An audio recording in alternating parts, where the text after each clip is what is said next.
केवळ अचूक आणि वेगवान नव्हे तर आपण पाहत आहात निपक्ष निर्भीड रोखोक चौफेर महाराष्ट्र न्यूज। शाहू फुले आंबेडकर यांच्या विचारांचे पायीक होऊन कर्मयोगी स्वर्गवासी अंकुशराव टोपेंनी ग्रामीण भागात शैक्षणिक व सहकाराची जाळे निर्माण करून शैक्षणिक क्षेत्रात हजारो मुलांना शिक्षणाची दारे खुली करून मोठमोठे अधिकारी घडवण्याचे काम केले आहे। सहकार क्षेत्राच्या माध्यमातून कारखाने, सूतगिरणी सारख्या उद्योगाची उभारणी करून शेतकरी बांधवांच्या संसारात गोडी निर्माण करून हजारो तरुणांना रोजगार निर्माण केला असे मत प्राचार्य रमेश सुरवसे यांनी अंबड तालुक्यातील पार्थ प्राथमिक शाळा अंकुशनगर येथे शाळेच्या वतीने टोपेंच्या जयंतीनिमित्त आयोजित सप्ताहात बोलताना व्यक्त केला आहे।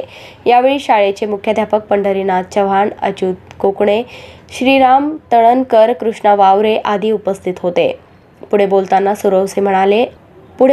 सुरवसे म्हणाले, आपण महापुरुषांसारखे बनू शकत नाही, परंतु त्यांनी केलेल्या कामातून प्रेरणा घेऊन आपल्यातील आळस झटकून त्यांनी आई वडिलांनी दिलेल्या संस्काराची शिदोरी अंगी करून अभ्यास करावा, मोठे व्हावे।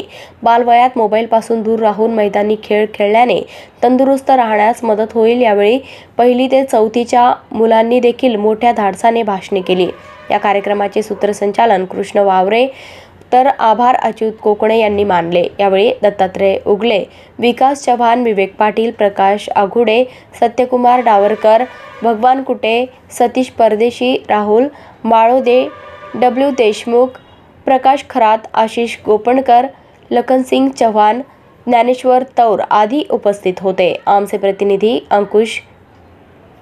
आमचे प्रतिनिधी कयूम तांबोळीसह मोईन तांबोळी, ब्युरो रिपोर्ट, चौफेर महाराष्ट्र।